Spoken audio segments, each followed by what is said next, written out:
Kind of a grungy center part, diffused, yeah, just textured look. I'm really into like longer looks at the moment, using a lot of different techniques with the razor, with the scissors, and just trying to like create different types of texture within different types of textured hair.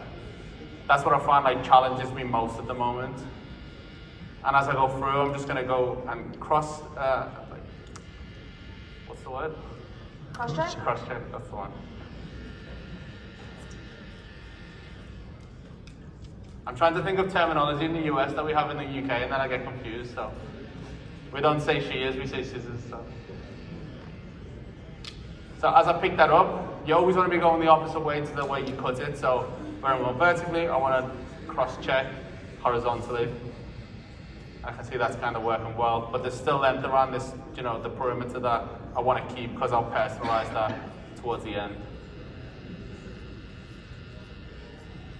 What are you up to, Soph? Okay, so personalization is very important. That's why one of the main things as part of my service is my refining time is what takes me the longest. I've been in shops where, you know, we do 15 minutes, 30 minutes. I eventually moved into like 45 and I realized, wow, there's so much more detailing that you can do when you have a little bit more time. So one thing that you'll notice here is like every head shape is going to be different. And the closer you get to the skin, you're going to see all the flaws pop out. And I think one of the hardest things about being in barbering is that you're trying to get these smooth gradients on head shapes that are not perfectly round, right? That's what makes it the most difficult, is how do we pinpoint certain areas that are darker than others and getting it to look very consistent, right? So off of this just alone, like all of this is the same length, but you can already tell from looking at it at a distance, there's little pockets where it's a little bit darker. So that's usually where the indents are, right? And there's a couple of different ways that I always go about it. There is point cutting, which some people do with like scissors.